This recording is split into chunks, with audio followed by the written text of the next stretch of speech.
The worst kind of betrayal is not when someone leaves you, but when they were never truly yours to begin with. That was the thought that lingered in my mind long before I understood why my chest always felt so tight around him. My name is Rowan Hayes, and for 2 years, I believed I had a marriage worth holding on to. Dominic Keller was everything people admired: successful, composed, and impossibly distant in a way that made others respect him and made me try harder. I told myself that love did not always have to be loud, that maybe quiet meant stable, that maybe the space between us would eventually close if I just stayed patient enough. But there was always something missing, something I could never quite reach no matter how carefully I tried to fit into his world. That night was supposed to be ordinary. I had left early, telling Dominic I would not be home until late, but a sudden wave of exhaustion hit me halfway through the evening, heavy enough to make my steps slow and my thoughts blur. I decided to go back, thinking I would just rest for a while, maybe surprise him for once instead of always being the one waiting. The house was quiet when I walked in, too quiet for a place that was supposed to feel like home. I remember placing my hand lightly against the wall to steady myself as I moved down the hallway, a strange unease settling in my chest for no reason I could explain. Then I heard it, a soft voice, low and unfamiliar, coming from a room that was rarely used. I paused, my breath catching as I took a step closer. "Dominic," I called softly, but there was no answer, only that same voice again, closer this time. My fingers brushed the edge of the door as I pushed it open just enough to see inside, and in that moment, everything inside me went completely still. Dominic was there, standing near the window, his arms wrapped around another Omega, holding him in a way I had never been held before. It was not just the closeness, it was the ease, the familiarity, the way his expression softened in a way I had spent 2 years hoping to see directed at me. My mind refused to process it at first, as if reality itself had fractured. "What is this?" My voice barely came out, but it was enough. Dominic turned, and for a brief second, something flickered in his eyes, not guilt, not panic, just mild annoyance at being interrupted. The other Omega stepped back slowly, but Dominic did not move toward me, did not try to explain, did not even pretend. "You were not supposed to be back yet," he said calmly, as if I had walked in on something insignificant. My fingers tightened against the doorframe. "Didn't you say you loved me?" I asked, the words trembling despite everything I tried to hold together. "That you would stay with me?" There was a pause, and for one fragile moment, I held on to hope, just enough to be destroyed by what came next. Dominic exhaled softly, almost bored. "Rowan," he said, my name sounding distant in a way it never had before. "You should not make this more complicated than it is." I felt my heartbeat in my throat. "Complicated?" He glanced at the other Omega briefly before looking back at me. "Our marriage was an arrangement between our families. You knew that." I shook my head slowly, as if denying it could somehow change his words. "No, it was more than that. It had to be." A faint, almost amused smile touched his lips, but it held no warmth. "You were just convenient," he said. The words landed harder than anything else. A stable image. Someone who would not question things. My breath caught, my vision blurring as everything I had built my life on shattered in a single moment. "Then what about us?" I whispered. "What about everything?" He did not hesitate. "There was no us the way you imagined it." Silence filled the room, heavy and suffocating, as I realized that the distance I had felt for 2 years was never something that needed fixing. It was the truth I refused to see. And just like that, the life I thought I had was gone. I do not remember how I walked out of that room. Only the sound of my own heartbeat pounding so loudly that it drowned out everything else, as if my body was trying to force me to wake up from something that could not possibly be real. But the cold air in the hallway, the silence of the house, and the weight pressing down on my chest told me it was. I reached the front door without looking back, my hand trembling as I grabbed my coat, and for a brief second I hesitated, hoping that he would call my name, that he would stop me, that he would say something, anything that would prove I had not imagined the past 2 years. But there was nothing, not a single step behind me, not a single word, only silence, and that silence said more than anything else ever could. "So that is it," I whispered to myself, my voice barely audible as I stepped outside into the night, the cold wind hitting my face hard enough to make my eyes sting, or maybe those were just tears I refused to acknowledge. I walked without direction, not caring where I was going, only knowing I could not stay there any longer, because that place was never mine to begin with. By the time I reached my parents' house, my hands were numb and my body felt heavier than it should, exhaustion settling deep into my bones. But I forced myself to knock anyway, because no matter what had happened, I still believed that I had somewhere left to go. The door opened slowly, and my father stood there, his expression unreadable for a moment before it shifted into something colder. "Why are you here?" he asked flatly. My throat tightened as I tried to steady my voice. I need somewhere to stay," I said quietly. "Just for a little while." He did not move aside. He did not even consider it. Instead, he looked at me as if I were a stranger. "Did Dominic send you back already?" The words hit harder than I expected. "No," I replied, shaking my head. "He did not. He does not want me anymore." There was a brief silence, and for a moment I thought that might change something, that maybe he would see me as his son instead of a failed arrangement. But then he let out a quiet, dismissive breath. "Then you have no reason to come back here," he said. I stared at him, unable to process what I was hearing. "What do you mean?" My voice cracked despite my effort to stay calm. "This was your decision," he continued, his tone firm, almost impatient. "You were given everything. A marriage into a powerful family, a stable life, security. If you could not keep it, that is not our problem." My fingers curled into my palms. "I did not fail," I said, the words coming out sharper than I intended. "He never intended to stay with me." My father's gaze hardened. "That does not matter," he replied. "What matters is that you are no longer useful." The door began to close, slowly, deliberately, as if sealing something final between us. "Wait," I said quickly, stepping forward, but it was already too late. The door shut in front of me with a quiet click that felt louder than anything else that night. I stood there for a long time, the rain beginning to fall without me noticing at first, soaking through my clothes, dripping down my face, mixing with the tears I could no longer hold back. "I really have nothing left," I whispered, the realization settling in slowly, painfully, until it became impossible to ignore. There was no home waiting for me, no one who would take me in, no place I could return to. For the first time in my life, I was completely alone. The thought should have broken me, should have made me collapse right there on the steps, but instead something else took its place, something quieter, something colder, something that did not allow me to stay there any longer. I wiped my face with the back of my hand, my breath uneven but steadying with each passing second. "If no one wants me," I said softly, more to myself than anyone else, "then I will stop asking." I turned away from the door, from the house, from everything that had once defined my life, and began to walk again, this time with a direction, even if I did not know exactly where it would lead. By morning, I had made my decision. I packed what little I had left, gathered the savings I had hidden away over the years, and without telling anyone, I left the city behind, carrying nothing but a suitcase and the determination to never look back. I arrived in Aurora City with nothing but a single suitcase, a small envelope of savings, and a version of myself that no longer knew who he was supposed to be.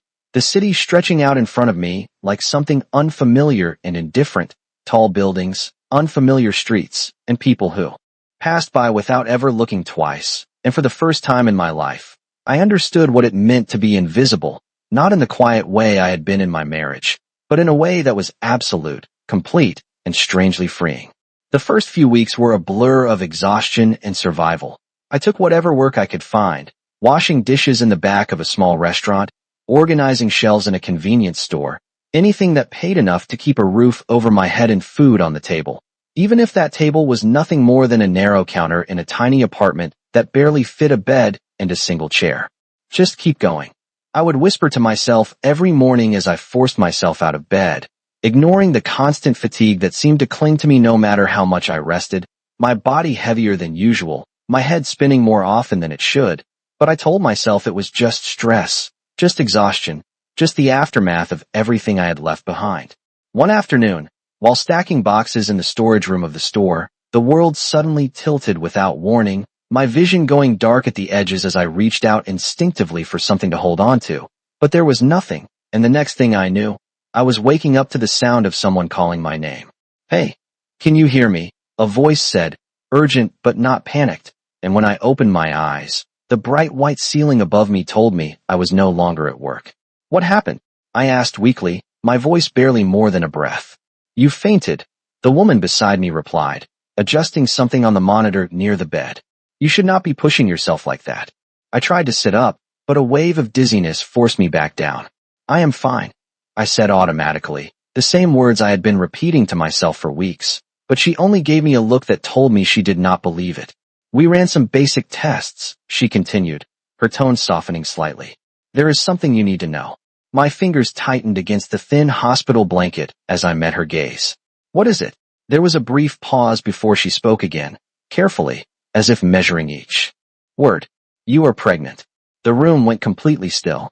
That is not possible, I said immediately, shaking my head, the denial coming faster than I could process the meaning of what she had just said. There has to be a mistake. She did not argue, but her expression remained steady. The results are clear, she replied gently. You are about 8 weeks along. 8 weeks. My mind raced back, unwilling but unable to stop, counting days, memories, moments I wished I could erase, until the truth settled in with a weight that made it hard to breathe. No, I whispered, my hand instinctively moving to my abdomen as if I could somehow confirm it myself. For a long moment, I said nothing, my thoughts spiraling between fear, confusion, and something deeper that I could not yet name. Do you want to discuss your options? She asked carefully. Options. The word echoed in my mind, but it felt distant, irrelevant, like something that did not belong to me. I stared down at my hands, still trembling slightly, and then slowly, almost without thinking, I placed one over my stomach again. This is mine, I murmured under my breath, the words quiet but steady. Not his. Not theirs. Mine. The realization settled into something solid, something that anchored me in a way I had not felt since I left everything behind. I looked up at her again, my voice no longer shaking. I am keeping the baby. She studied me for a moment before nodding. Then we will make sure you are taken care of, she said. As I left the hospital later that day, the city did not feel as cold as it had before. The weight I carried no longer just my own, but something shared, something that gave meaning to every step I took forward. It is just us now, I whispered softly, my hand resting protectively over my stomach as I walked back toward my small apartment. The future still uncertain, still difficult, but no longer empty, because for the first time since everything fell apart, I was not alone anymore. The day my daughter was born, I did not feel fear the way I thought I would. I felt something else entirely, something overwhelming and steady that filled every empty space inside me, as if my entire world had quietly shifted into place without asking for permission. And when I finally held her in my arms, small and warm and impossibly fragile, I realized that everything I had lost no longer defined me anymore. Hey, I am here, I whispered softly, my voice trembling as I looked down at her tiny face, her fingers curling instinctively around mine, as if she already knew I would never let go. The nurse smiled gently. Have you decided on a name? I nodded without hesitation. Alara, I said quietly. Her name is Alara. Saying it out loud made something inside my chest tighten and settle at the same time, like I was claiming a future that no one could take away from me. The first year was the hardest. There was no way around that. Sleepless nights, endless exhaustion, counting every dollar, every meal, every bill, making sure I could stretch what little I had just enough to keep us both going. There were days I barely ate so she could have more, nights I sat beside her crib watching her breathe just to make sure she was safe, whispering to her even when she could not understand. It is okay. I have you. I will figure this out. And somehow I did. Slowly, piece by piece, life began to take shape in a way I had never expected. I found a small place to rent with a tiny kitchen, barely enough space to turn around in. But it was ours, and that was enough. Baking had always been the one thing I could do without overthinking, something simple, something steady, so I started making bread again, first just for us, then for a few neighbors, then for anyone willing to buy. This is really good, one of them said one morning, handing me a few dollars with a smile. You should open a shop. I laughed at the idea at first, but the thought stayed with me longer than I expected, growing quietly in the back of my mind until one day, I decided to take the risk. I used everything I had saved, every dollar carefully set aside over the years, and opened a small bakery on the corner of a quiet street. Nothing fancy, just a warm space with the smell of fresh bread and a sign with my name on it. The first day, I stood behind the counter with Alara in my arms, watching as the door opened for the first time. Welcome, I said, my voice soft but steady, and for the first time, it felt like I was not just surviving, I was building something real. As Alara grew, so did the bakery, and with it, something inside me healed in ways I had not thought possible. She would sit on the counter, swinging her legs, watching me knead dough with wide, curious eyes. "Papa, can I help?" she would ask, her voice bright and full of excitement. I smiled, wiping my hands before gently tapping her nose. "Not yet. You are still too small," I told her, and she would pout for a second before laughing, her small hands clapping together as if the world was already perfect. Those moments, simple and quiet, became everything to me. And somewhere along the way, I met Liam, someone who walked into the bakery one afternoon and never really left. "You cannot do everything alone," he said once, leaning casually against the counter as he watched me work. I shook my head slightly. "I have to," I replied. "There is no one else." He smiled, not arguing, just staying. "Then at least let me stand here with you," he said. And he did. Through the busy mornings, the quiet afternoons, the days when I felt like I might fall apart, but could not afford to. 5 years passed like that. Not easy, not perfect, but steady, filled with the sound of Alara's laughter, the warmth of fresh bread, and a life I had built with my own hands. And for the first time in a long time, I believed that maybe, just maybe, I had finally found something that no one could take away from me. For 5 years, I believed I had finally outrun everything that once broke me, that the small bakery, the quiet mornings, and Alara's laughter were enough to keep the past buried where it belonged. But I was wrong, because life does not always wait until you are ready before it takes something away from you. It started on an ordinary morning, one of those soft, golden days where everything felt calm and predictable. Alara holding my hand as we walked down the street, humming a little tune she always made up whenever she was excited.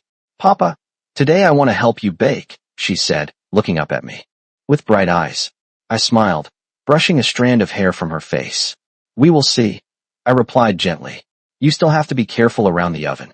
She pouted for half a second before laughing again, her small fingers tightening around mine. The hospital visit was supposed to be routine, just a checkup, something simple before we went back home. But the moment the doctor's expression changed, I felt it, that same cold weight in my chest that I had not felt in years. "Mr. Hayes," he said carefully, glancing down at the report before looking back at me, "I would like to run a few additional tests." My grip on Alara's hand tightened slightly. "Is something wrong?" I asked, trying to keep my voice steady. He hesitated, then shook his head lightly. "I just want to be sure." That answer should have reassured me, but it did the opposite. Hours passed in a blur of machines, quiet instructions, and Alara's soft voice asking the same question over and over again. "Papa, when are we going home?" she asked, her small hand tugging at my sleeve. I forced a smile, even as something twisted painfully inside me. "Soon, sweetheart," I whispered. "Just a little longer." By the time evening came, the hospital room felt too quiet, too still, the kind of silence that carries something heavy beneath it. Alara had fallen asleep on the bed, her breathing soft and even, completely unaware of the storm building around her, and I sat beside her, watching every rise and fall of her chest, as if it was the only thing keeping me grounded. When the doctor finally walked in, I knew before he even spoke. "You need to admit her," he said gently. The words did not make sense at first. "Admit her?" I repeated, my voice barely audible. "Why?" He took a slow breath. "Your daughter has spinal muscular atrophy." Everything inside me went completely still. "No," I whispered, shaking my head immediately. That cannot be right. She was fine this morning. She was laughing. My voice broke before I could finish. He stepped closer, his tone calm but firm. "I understand this is difficult to hear, but the condition is treatable if we act quickly." I grabbed the edge of the bed, my hands trembling. "Then treat her," I said desperately. "Do whatever you need to." "Do." There was a pause, and I saw it in his eyes before he said it. "The treatment is very expensive." The word expensive echoed in my mind, hollow and heavy, because I already knew what that meant. My savings, the bakery, everything I had built over 5 years, it was not enough, not even close. That night, I sat beside Alara's bed, holding her small hand as tightly as I could, as if letting go would somehow make this worse. "You are going to be okay," I whispered softly, even though I did not know if that was true. "I promise you. I will fix this." My voice trembled, but I forced the words out anyway, because I had nothing else to hold on to. The next morning, I called Liam, my hand shaking as I pressed the phone to my ear. I need help finding more work, I said as soon as he answered. Anything. I do not care what it is. There was a pause on the other end. Rowan, you do not have to do this alone, he said quietly. I can lend you the money. I closed my eyes for a second, gripping the phone tighter. You have already done too much, I replied. I cannot take more from you. He sighed, but did not argue. There is a bar I know, he said after a moment. They pay well, especially for night shifts. It is not easy work, but it could help. I nodded, even though he could not see me. I will take it, I said immediately, because nothing mattered anymore except one thing, saving my daughter. Even if it meant pushing myself to the point where I might break, I would not stop. Not this time. Not when I finally had something worth fighting for. The first night I stepped into the bar, I told myself this was only temporary, just something I had to endure until I found another way, until I had enough money to keep Alara safe. But deep down I knew there was no easy way out of this. Not anymore. The lights were dim, the music low but constant, and the air carried a mix of conversations and something heavier that I tried not to focus on as I adjusted the tray in my hands. Stay professional, the manager told me before I started. Smile, be polite, and do not cause trouble. I nodded quietly. I understand. For the first few nights, I kept my head down, focusing only on the job, moving from table to table, ignoring the occasional lingering gaze or careless comment, reminding myself over and over again why I was here. For Alara, I whispered under my breath each time my hands started to shake. 1 week passed like that, exhausting and relentless, but I did not stop. I could not. Then one evening, everything changed. We have a VIP room tonight, the manager said, his tone sharper than usual. Make sure everything is perfect. I nodded and followed instructions, setting up glasses, arranging bottles, checking every detail twice, anything to keep my mind from drifting. When the guests arrived, the room filled quickly, voices overlapping, laughter echoing against the walls, but I stayed focused, picking up the tray and stepping inside like I had done so many times before. And then I saw him, Dominic Keller. The world seemed to stop for a second, the sound around me fading into something distant as my grip tightened around the tray.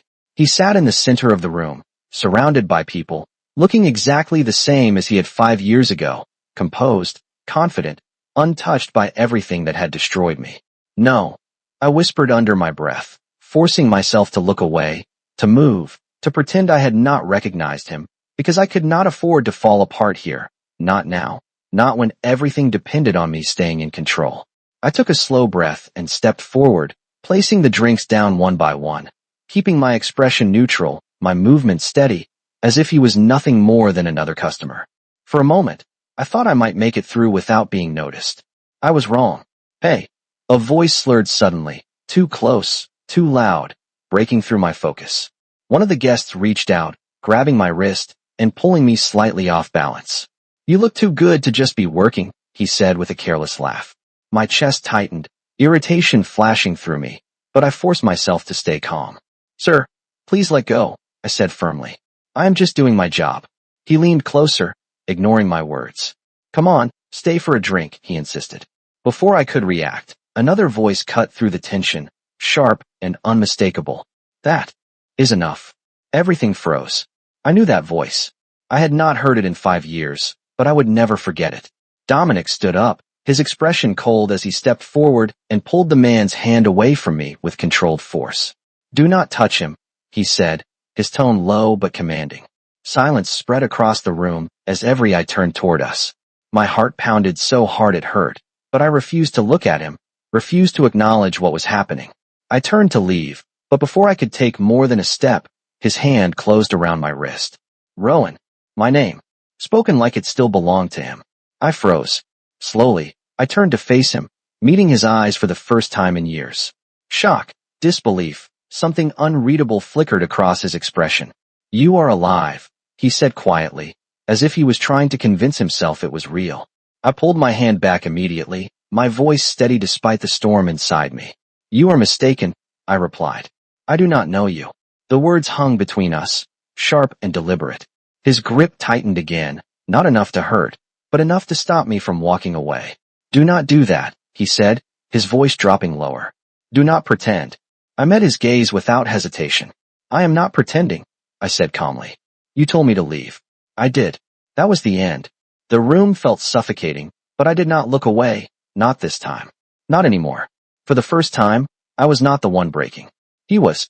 The next morning felt unreal, like the world had shifted overnight, and I was the only one who could feel it, but I did not have time to dwell on it because Alara needed me, and that was the only thing that mattered. So I pushed everything else aside and focused on her small hand wrapped around my fingers as we sat in the hospital waiting room.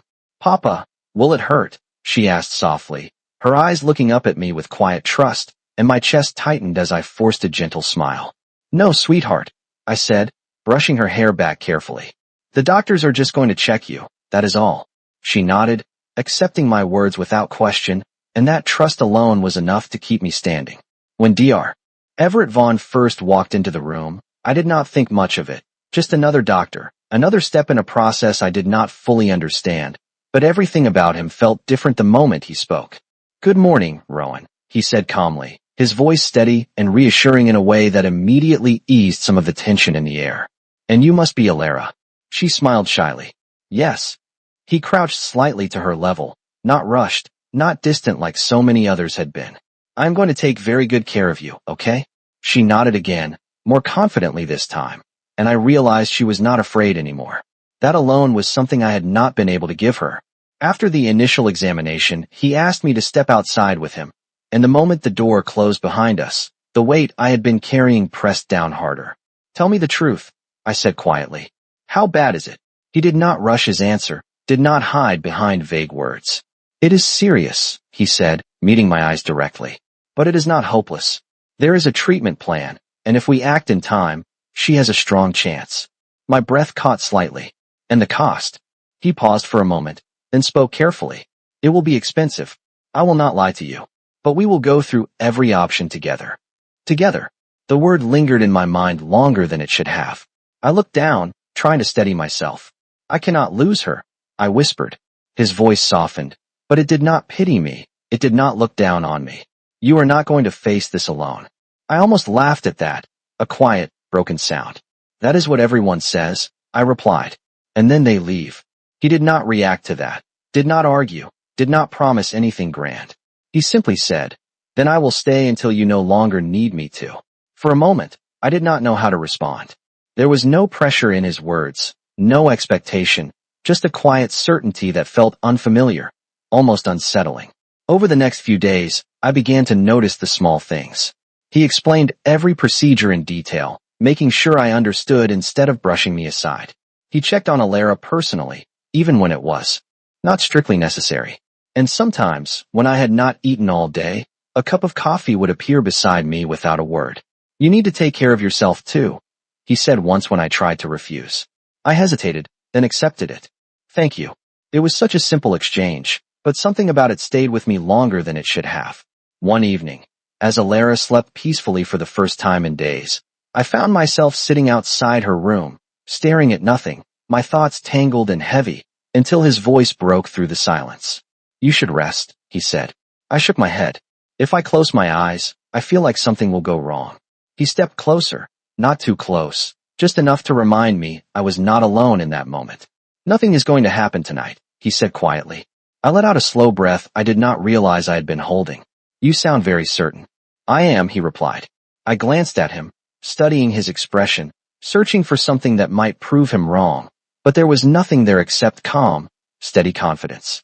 And for the first time in a long while, I felt something inside me loosen, just slightly, just enough to breathe. I looked back at the hospital room, at my daughter sleeping inside, and then at the man standing beside me, and I realized something I had not allowed myself to consider before. Maybe not everyone who walked into my life was meant to break it. Days slowly turned into weeks, and for the first time in years, my life was no longer just about surviving each hour, but learning how to breathe between them, even if only a little, even if only when I allowed myself to notice the quiet presence of someone who never demanded anything in return. I did not realize when exactly Dr. Everett Vaughn stopped being just Alara's doctor and became someone I looked for without thinking, someone whose voice could steady the chaos in my chest with just a few simple words. You look exhausted, he said one afternoon as he stepped into the room, his gaze soft but observant as always. I let out a small breath, too tired to deny it. I am fine, I replied automatically. He did not argue, did not push, only placed a paper cup on the table beside me. Drink this anyway. I hesitated for a moment, then reached for it. Thank you. It was strange how something so small could feel so significant. That night, Elara fell asleep earlier than usual, her breathing calm and even, and for once, I did not feel the constant fear tightening around my chest. I sat by her bed, watching her, until Everett's voice came from behind me. She is responding well, he said quietly. Better than expected. My fingers tightened slightly around the blanket. So she is going to be okay? He paused, choosing his words carefully. We are moving in the right direction. It was not a promise, but it was enough. I nodded slowly. That is more than I had before. There was a moment of silence before I spoke again, my voice softer this time. Why are you helping me like this? I did not look at him when I asked, because I was not sure I was ready to hear the answer. For a second, he did not respond, and I thought he might avoid the question like everyone else would. But then he said, simply, because you deserve help. I let out a quiet laugh, almost bitter. You do not even know me. I know enough, he replied. I know you have been carrying everything on your own for too long. His words settled somewhere deep inside me, uncomfortable and warm at the same time. I did not respond, but I did not pull away either. And somehow, that was the beginning of something I did not fully understand yet. A few days later, I stepped outside the hospital to get some air, the weight in my chest heavier again after reviewing the next phase of treatment costs, my thoughts spiraling until a familiar voice cut through them. You always run when things get overwhelming. I froze. I did not need to turn around to know who it was. I am not running, I said calmly, even though my heartbeat had quickened. Dominic stepped closer, his presence as overwhelming as ever. Then why do you keep avoiding me? He asked, his tone softer than before, but it did not matter. It changed nothing. I turned to face him slowly. Because there is nothing left to say. His expression tightened. That is not true. You cannot erase everything we had. I met his gaze without hesitation. We did not have anything, I replied. You made that very clear 5 years ago. He exhaled sharply, frustration flickering in his eyes. I was wrong, he said. I did not understand what I had back then. For a brief moment, something inside me trembled, a faint echo of the past trying to resurface, but I forced it down. And now you do? I asked quietly. He stepped closer, lowering his voice. Come back with me, Rowan. I can fix everything. I can take care of you, of the child. You do not have to struggle like this. I felt something cold settle in my chest. You mean like before? I said, where I was just convenient? He flinched slightly, but I did not stop. I am not the same person you left behind. I continued, my voice steady despite the storm inside me. And I am not something you can take back whenever you feel like it. Before he could respond, another voice spoke from behind me, calm but firm. He already said no. I turned slightly, surprised to see Everett standing there, his expression composed but unmistakably resolute. Dominic's gaze shifted immediately, sharp and assessing. And you are? Everett did not look at him. His attention remained on me. Are you okay? He asked. The question was simple, but it grounded me instantly. I nodded. I am. Only then did he glance at Dominic briefly. Then this conversation is over. The tension between them was palpable, but I did not feel trapped this time. I felt steady. I looked at Dominic one last time. Please leave, I said quietly. I meant what I said. There is nothing left between us. For a long moment, he did not move, as if trying to find something in my expression that no longer existed, and then finally, he stepped back. I did not watch him leave. I did not need to, because for the first time, I was not the one holding on anymore. The day of the surgery arrived faster than I was ready for, and yet every second leading up to it felt unbearably slow, like time itself was stretching just to test how much fear I could endure without breaking. But I could not afford to break, not when Elara held my hand so tightly as they prepared to take her into the operating room. Papa, she whispered, her small voice trembling just a little. You will be here when I wake up, right? My throat tightened, but I forced a steady smile as I brushed her hair back gently. I will be right here, I said softly. I promise.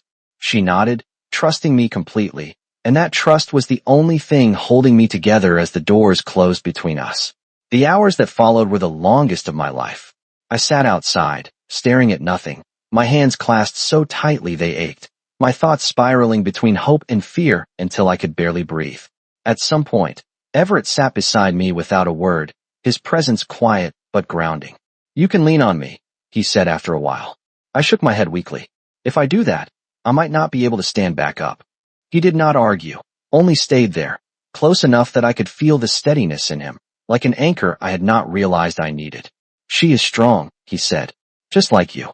I let out a shaky breath. "She has to be," I whispered, "because I cannot lose her." He turned slightly, his voice calm but firm. "You are not going to." I wanted to believe him. More than anything, I wanted to believe him. When the doctor finally came out, everything inside me went still. I stood up too quickly, my voice breaking before I could stop it. "How is she?" There was a pause that felt endless, and then a small, reassuring smile. "The surgery was successful." For a moment, I could not process the words. "Successful," I repeated, as if saying it out loud would make it real. He nodded. "She is stable. She will need time to recover, but she made it through." My knees almost gave out as relief flooded through me, overwhelming and unstoppable. I covered my face with my hands, tears slipping through before I could hold them back. "Thank you," I whispered, though I did not even know who I was thanking anymore. Everett's hand rested lightly on my shoulder, steady and warm. "You did well," he said quietly. "You got her here." I shook my head, my voice unsteady.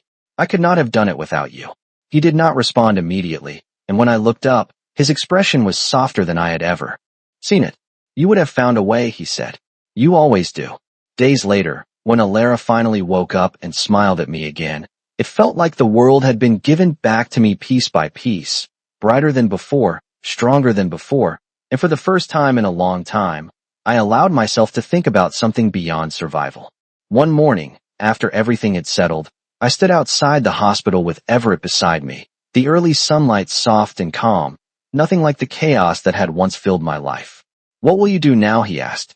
I looked ahead, thinking of the bakery, of Alara's laughter, of the quiet life I had built with my own hands. "I will keep going," I said. "For her. For myself." He nodded slowly, then hesitated for just a moment before speaking again. "And for us." The question was careful, not demanding, not assuming, just there, waiting.